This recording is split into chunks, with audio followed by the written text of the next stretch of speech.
They walked to a gas station to get candy. That's when they saw Battle in line. Prosecutors say the friend who witnessed the shooting noticed Battle had a gun in his waistband. He told his friends that and then asked Battle about his height, saying he wished he was as tall so he could play basketball. The only conversation that occurred, there was no altercation.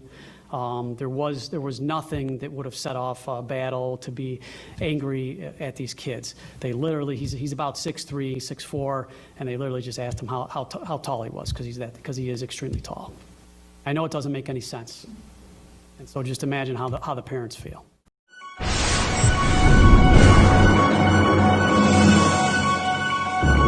Hi, this is Eric J coming at you with street news. No, we ain't professional and neither are my stories. So look, Laroy Battle was charged with 2 counts of first-degree murder after he gunned down 2 teenagers for asking him how tall was he. Let me play the news footage for you. WGN's Gaynor Hall live with that story. It's so tragic on so many levels, Gaynor. It's heartbreaking, Pat and Dina. A prayer vigil for the victims is getting started here shortly. As the gunman in this case, he's 19 years old, now being held without bail. 17-year-old Jayshawn Francis and 16-year-old Charles Riley were friends and students at Hyde Park High School. They didn't know Laroy Battle, but police say a brief encounter with him on Saturday ended with deadly gunshots.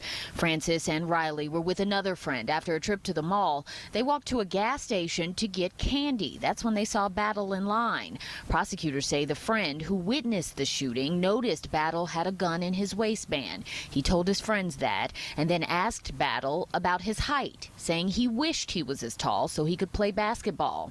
Police say Battle followed the boys and opened fire multiple times in an alley near 79th and Luella, killing Francis and Riley. That's the only conversation that occurred. There was no altercation.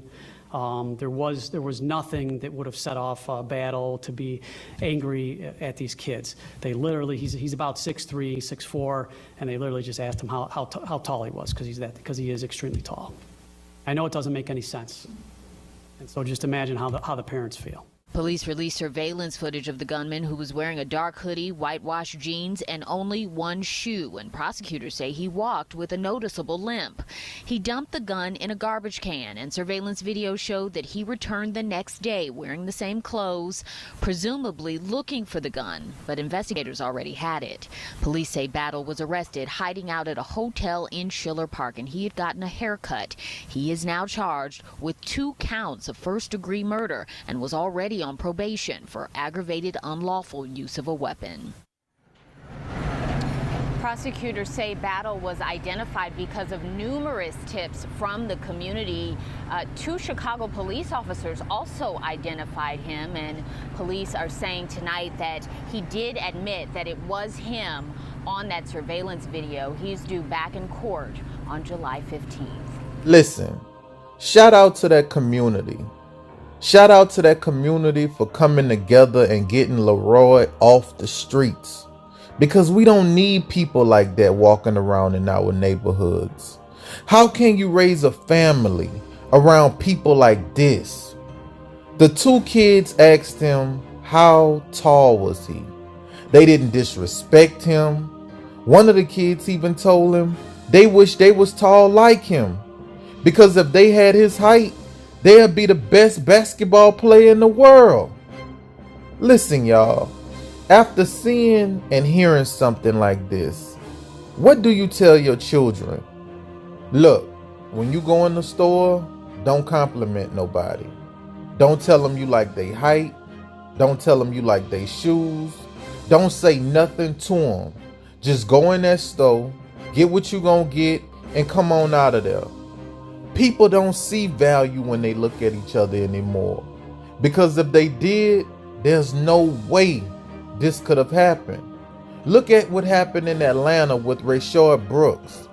After the police shot him dead, they stood on him. One of them stood on his arms. One of them stood on his shoulders. Witnesses said they even seen him kick him.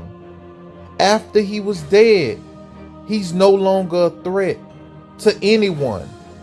not the police officers, nobody. But still, they treated him like that. But this is what happened when we look at each other and no longer see value. To those officers, Rayshard was nothing more than a piece of trash on the sidewalk, and their actions showed it. These two young boys could have been any one of our children. And listen, I'm not one of those people who feel like they gotta say, black people, we need to do better every time things like this happen. Because all black people ain't like this. All black people are not murderers and killers. Matter of fact, it was black people that came together and got this savage off the streets. We don't need people like this. If you can't conduct yourself in society, go to prison and stay there. We okay with it. We don't need savages like this here around our kids. If you don't know how to conduct yourself in society, we don't need you out here. Go live the rest of your life in prison. I'm okay with that. You're one less person that I have to worry about when my child goes into a store looking for candy.